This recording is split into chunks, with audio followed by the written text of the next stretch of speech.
मैं आज फिर सेक्स के बारे में बात करने आया हूँ। हम पहले भी सेक्स से जुड़ी समस्याओं, यौन विकारों पर चर्चा कर चुके हैं। कई बार मैंने शीघ्रपतन और इरेक्टाइल डिस्फंक्शन या पुरुषों में नपुंसकता पर भी चर्चा की है। मतलब हमने लिंगोत्थान की समस्या और इच्छा कम होने पर भी चर्चा की है। हाँ, मेरे दिमाग में दो बातें हैं। एक यह है कि सामान्य यौन चक्र क्या है, यह आपको नहीं बताया गया था, तो मैं वह बताऊंगा और इसके बाद के कुछ वीडियो आपको मिलेंगे। अगर आप इस चैनल को सब्सक्राइब कर लें तो आगे के वीडियो अपने आप आपके पास पहुंच जाएंगे। उसमें मैं महिलाओं की यौन समस्याओं के बारे में कुछ बातें या समस्याएं बताऊंगा। तो आज हम जो कहना चाहते हैं वह है कि सामान्य यौन चक्र क्या है, यही आपको थोड़ा समझाना चाहता हूं, क्योंकि हमने असामान्य चीजों के बारे में बहुत चर्चा की है, लेकिन अगर हम सामान्य चीज को सही से न समझें तो हमारे अंदर कई गलतफहमियां पैदा होती है और इन गलतफहमियों के कारण लोग तरह तरह की बेचैनी महसूस करते हैं। कई बार पार्टनर्स के बीच आपसी विवाद भी पैदा हो जाते हैं। एक सामान्य यौन चक्र को समझने के लिए आपको यह जानना होगा कि यौन चक्र के कई चरण होते हैं। पहला चरण है डिजायर यानी इच्छा। डिजायर का मतलब है कि रुचि या इच्छा। मेरे शरीर में एक उत्तेजना महसूस हो रही है, मैं सेक्स करना चाहता हूँ, अपने पार्टनर के साथ सेक्स करना चाहता हूँ। मेरा शरीर चाहता है, मेरा मन चाहता है, इसे ही डिजायर कहते हैं। यह आपके अंदर पहले से होना चाहिए। अगर यह डिजायर है तो डिजायर के बाद अगला चरण है एक्साइटमेंट या उत्तेजना। इस एक्साइटमेंट में क्या होता है? डिजायर यानी इच्छा, इसके कम होने के कई कारण हो सकते हैं, वहीं भी समस्या हो सकती है। हर चरण में, चाहे पुरुष या महिला, मैं दोनों की तस्वीर थोड़ी देर में दिखाऊंगा। मैं पुरुष और महिला दोनों के सामान्य यौन चक्र के बारे में बताऊंगा। डिजायर में भी समस्या हो सकती है। अगर इच्छा कम हो जाए तो आपको उसे पहचानना होगा, इसलिए डिजायर एक महत्वपूर्ण चरण है। अगर इच्छा कम हो जाए तो आगे के सारे चरण रुक जाते हैं। जब मुझे सेक्स की इच्छा नहीं है तो आगे कुछ नहीं होगा। आप पहले चरण में अटक गए, यह है इच्छा का मामला। दूसरी बात है एक्साइटमेंट यानी उत्तेजना, जिसमें शारीरिक बदलाव आते हैं। ये बदलाव पुरुषों और महिलाओं दोनों में होते हैं। एक्साइटमेंट के चरण में पुरुषों में क्या बदलाव होते हैं और महिलाओं में क्या बदलाव होते हैं? एक्साइटमेंट के चरण में पुरुषों में जो बदलाव होते हैं वे ये हैं। सबसे पहली बात, उनकी हार्ट बीट बढ़ने लगती है, उनकी मांसपेशियां टाइट होने लगती है, मसल टेंशन बढ़ जाती है, जैसा कि हम कहते हैं। और क्या क्या होता है उनके साथ? उनके लिंग में ज्यादा से ज्यादा ब्लड फ्लो होने लगता है, लिंग में खून का संचार बढ़ जाता है। तब क्या होता है? लिंग सख्त हो जाता है या आकार में बड़ा हो जाता है, या हम कहते हैं कि इरेक्शन हो जाता है, हम कहते हैं। और क्या हो सकता है? पुरुषों के टेस्टिस या जिसे हम अंडकोश कहते हैं, वह थैली धीरे धीरे सूजने या बड़ी होने लगती है और थोड़ा थोड़ा करके ब्लड प्रेशर भी बढ़ने लगता है। उस समय व्यक्ति में एक्साइटमेंट की स्थिति होती है। जैसे पुरुषों में ये बदलाव होते हैं वैसे ही महिलाओं में भी एक्साइटमेंट की अवस्था में कुछ बदलाव होते हैं। वे बदलाव कौन कौन से हैं जो महिलाओं में होते हैं, जो पुरुषों जैसे ही कुछ समानताएं रखते हैं? जैसे हार्ट रेट बढ़ेगा यानी हृदय की गति तेज होगी, उस समय थोड़ा ब्लड प्रेशर भी बढ़ेगा। इसी तरह मांसपेशियों में तनाव आ जाता है, मांसपेशियां टाइट हो जाती हैं। इसके अलावा महिलाओं में कुछ अलग बदलाव भी आते हैं, जैसे योनि की दीवार नम हो जाती है। ठीक है। दूसरा नंबर यह है कि महिलाओं में क्लिटोरिस नामक स्थान होता है, जिसे जननांग का क्लिटोरिस भी कहते हैं। वह धीरे धीरे बड़ा होने लगता है। जैसे पुरुषों का लिंग बड़ा होता है वैसे ही महिलाओं का क्लिटोरिस भी बड़ा होता है और बदलाव आते हैं, जैसे योनि की दीवार यानी अंदरूनी हिस्सा धीरे धीरे फैलना शुरू कर देता है। और हम और भी बदलाव देख सकते हैं। महिलाओं में यह होता है कि निपल्स या स्तन बिंदु धीरे धीरे सख्त या कठोर होने लगते हैं। यह उत्तेजना की अवस्था है, यानी यह एक अवस्था से दूसरी में जा रहा है। जैसे पुरुषों में उत्तेजना की अवस्था होती है वैसे ही महिलाओं में भी उत्तेजना की अवस्था होती है, और यह उत्तेजना के बाद की बात है। यह अवस्था तीव्र हो जाती है और थोड़ी देर तक रहती है। उत्तेजना के बाद अगला चरण प्लाट्यू कहलाता है, जिसमें उत्तेजना और बढ़ती है। इस दौरान महिला और पुरुष दोनों की सांस, दिल की धड़कन, ब्लड प्रेशर और बढ़ते हैं और उत्तेजना चरम पर पहुंचती है। अब मैं पुरुष और महिला में उस समय होने वाले कुछ अलग अलग बदलावों के बारे में बताऊंगा।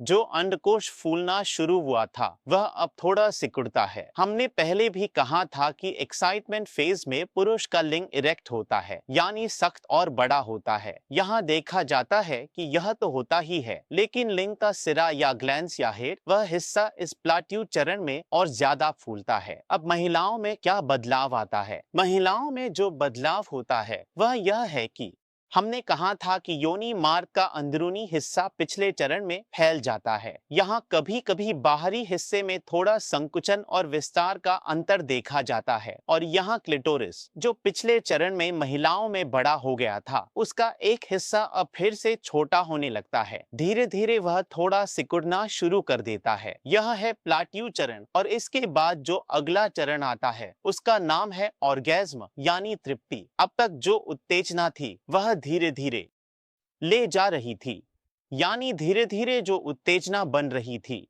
वह चरम पर पहुंचने के बाद एक ही पल में शारीरिक और मानसिक शांति मिलती है और फिर अगले चरण में प्रवेश होता है, जिसे रेजोल्यूशन कहा जाता है। इस रेजोल्यूशन चरण में पहुंचने से पहले तक का जो समय या हिस्सा या घटना है उसे हम ऑर्गेज्म कहते हैं, यानी तृप्ति।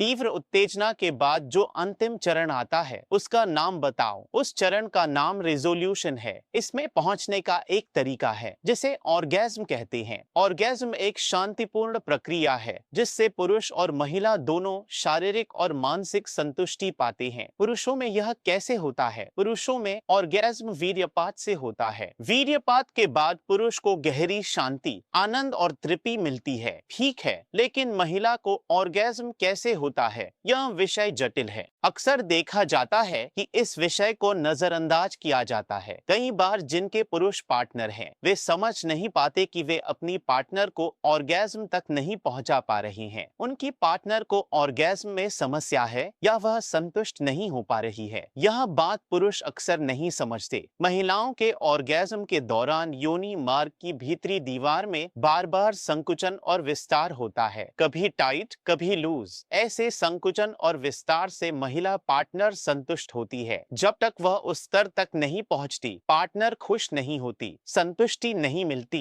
यह ऑर्गेज्म का एक तरीका है। महिलाओं के ऑर्गेज्म का एक और तरीका है। पुरुषों के ऑर्गेज्म का एक ही तरीका है, वीर्यपात। महिलाओं के ऑर्गेज्म का एक तरीका मैंने बताया, योनि मार्ग से। दूसरा तरीका है क्लाइटोरिस के माध्यम से। इन दोनों तरीकों से महिला पूरी शारीरिक और मानसिक संतुष्टि पाती है। इसे ही ऑर्गेज्म कहते हैं। सेक्स से उन्हें यह संतुष्टि मिलती है। इस यौन चक्र के बारे में बताने के पीछे मेरे कुछ उद्देश्य हैं। मैं थोड़ी देर में एक चित्र से समझाऊंगा। हर किसी का यौन चक्र थोड़ा अलग हो सकता है, टाइमिंग में फर्क हो सकता है। किसी का प्लेटो फेज देर तक रह सकता है, उत्तेजना बनी रह सकती है। किसी का अचानक उत्तेजना बढ़ती है और खत्म हो जाती है, ऐसा भी हो सकता है। महिलाओं के मामले में कुछ बातें अलग होती है। इस पर मैं आगे किसी और वीडियो में विस्तार से चर्चा करूंगा। महिलाओं की यौन समस्याओं पर अलग से बात करूंगा। अब बात यह है, हम आखिरी चरण पर पहुंचते हैं। ऑर्गेज्म के बाद क्या होता है?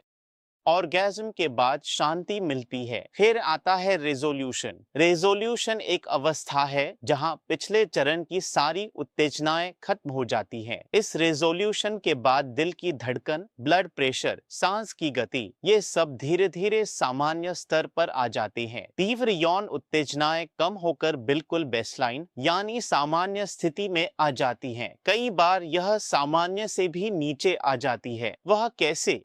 एक बार जब यौन क्रिया समाप्त हो जाती है तो ऐसी एक स्थिति आ जाती है कि अगली बार सेक्स करने में कोई रुचि या उत्तेजना महसूस नहीं होती। यही स्थिति है रेजोल्यूशन अवस्था। यह अवस्था कितनी देर तक रहती है? सवाल यही है, महत्वपूर्ण सवाल है। बहुत लोग मेरे पास आकर कहते हैं, सर, एक बार सेक्स करने के बाद मैं दूसरी बार सेक्स नहीं कर पाता, तो सामान्य रूप से यह अवधि कितनी होती है? समय कितना होना चाहिए? खत्म होने के बाद अगली बार सेक्स के बीच जो गैप होता है वह कितना सामान्य है? कितनी देर हो तो असामान्य माना जाएगा? मैं बताऊंगा। ध्यान और नजर रखें, यह बहुतों के लिए फायदेमंद है, लेकिन मैं इसे लंबा नहीं करना चाहता क्योंकि लोगों का धैर्य बहुत कम है। छोटे वीडियो मैंने देखे हैं। सब लोग ध्यान से देखें। अब मैं एक चित्र के माध्यम से समझाऊंगा कि एक इंसान का सामान्य यौन चक्र कैसा होता है। पुरुष और महिला दोनों को जानना जरूरी है।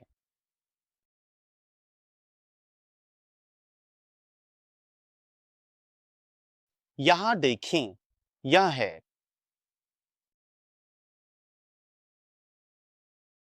फिर कुछ जगहों पर dot dot dot dot dot dot दिए गए हैं। किस रेखा का क्या महत्व है?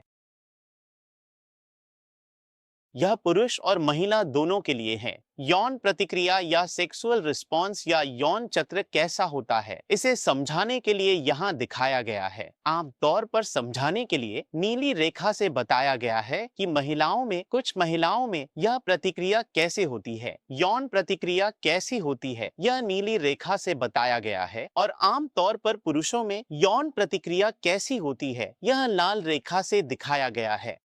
कुछ लोगों में, चाहे पुरुष हो या महिलाएं, यह प्रतिक्रिया थोड़ी अलग भी हो सकती है, जिसे यहाँ डॉट डॉट से दिखाया गया है। मैं आपको सब समझा दूंगा, आप शायद अभी तक समझ नहीं पाए हैं। देखिए, मैंने कुछ टर्म्स थोड़ी देर पहले बताए थे, एक्साइटमेंट, प्लेटो, ऑर्गेज्म, रेजोल्यूशन। मैंने यह बात अभी कही थी। जब कोई व्यक्ति उत्तेजित होता है तो देखिए क्या होता है।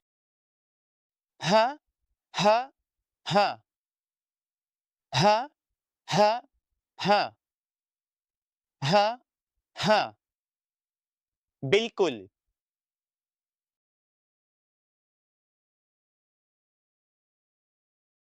हिस्टन डायलॉग, जब आप अपना निपल लेकर आते हैं तो उसमें कुछ बदलाव होना स्वाभाविक है, और अगर भेजना है तो उसमें भी कुछ बदलाव अवश्य होगा।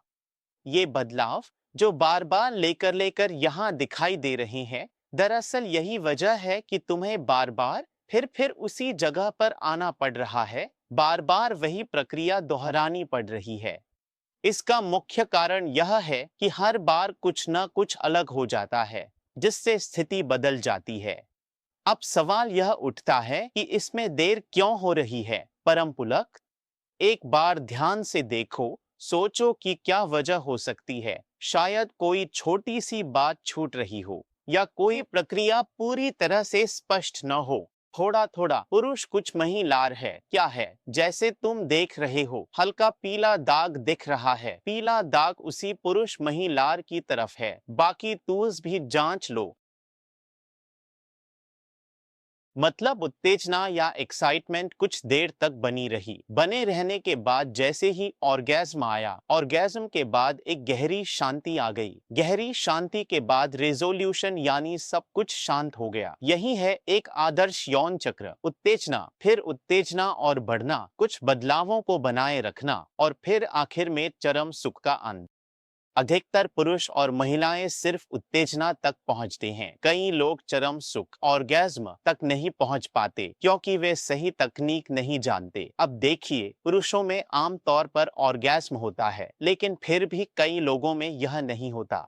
सब कुछ ठीक हो रहा है। ये लाल रंग दिखाया गया है, उत्तेजना हो रही है। आम तौर पर ऐसा ही होता है। पहले उत्तेजना, फिर ऑर्गेज्म, एक्साइटमेंट, प्लेटो, ऑर्गेज्म, चरम सुख, फिर नीचे आ जाता है। पुरुषों में वीर्यपात होते ही शांति मिलती है। अब हम महिलाओं की तरफ आते हैं। एक महत्वपूर्ण बात देखेंगे। महिलाओं के बारे में देखा है कि बहुत सी महिलाओं और पुरुषों में भी कई बार ऑर्गेज्म नहीं होता। हालांकि पुरुषों में ज्यादातर मामलों में ऑर्गेज्म हो जाता है। यहाँ से जानकारी मिलती है जैसे महिलाओं में ऑर्गेज्म नहीं होता, यह भी सच है, लेकिन कई महिलाओं में देखा गया है कि वे बार बार ऑर्गेज्म तक पहुंच सकती हैं। कई बार ऑर्गेज्म हो सकता है। पुरुषों में एक बार ऑर्गेज्म हो गया तो खत्म, रिजोल्यूशन फेज में चला जाता है। यहाँ देखिए, एक पुरुष के सेक्स का ग्राफ दिखाया गया है। ये लाल रेखा है, उसके जरिए पुरुष का ऑर्गेज्म हुआ और खत्म। अब और उत्तेजना नहीं होती। लाल रेखा ऊपर नहीं जाती, सिर्फ नीचे जाती है। लेकिन महिलाओं के मामले में देखिए, ये नीली रेखा है, उसे देखिए, यह हो रहा है उत्तेजना, एक्साइटमेंट, प्लेटो, ऑर्गेज्म और फिर यह जो चरम शांति है। कुछ कोई कर सकता है मतलब एक पुरुष के लिए एक बार वीर्यपात के बाद उसका अंत हो जाता है, लेकिन आपका सेक्स खत्म नहीं होता। आपके पार्टनर का सेक्स जरूरी नहीं कि खत्म हो, उसका कई बार ऑर्गेज्म हो सकता है। यह बात ध्यान में रखें, उसी हिसाब से आगे बढ़े या सेक्स एजुकेशन लें। सेक्स एजुकेशन न होने की वजह से ही ऐसा होता है, जिसकी वजह से सेक्स से जुड़ी समस्याएं होती हैं और इससे मानसिक दूरी भी बढ़ती है। बीच में एक बात है जिसे रिफ्रैक्टरी पीरियड कहते हैं, जिसके बारे में मैंने थोड़ी देर पहले बताया था। यहाँ आप तस्वीर में देख सकते हैं कि ऑर्गेज्म के बाद शांति आ जाती है। आखिरी स्टेज के बाद उस हिस्से को रिफ्रैक्टरी पीरियड कहा जाता है। यह एक समय होता है। गैप कितना होता है? नॉर्मल तौर पर एक सेक्स के बाद अगले सेक्स के बीच यह गैप कितना होना चाहिए, इसके बारे में मैं अगली वीडियो में बात करूंगा। फिर मिलेंगे। खुश रहें। अस्सलामु अलैकुम।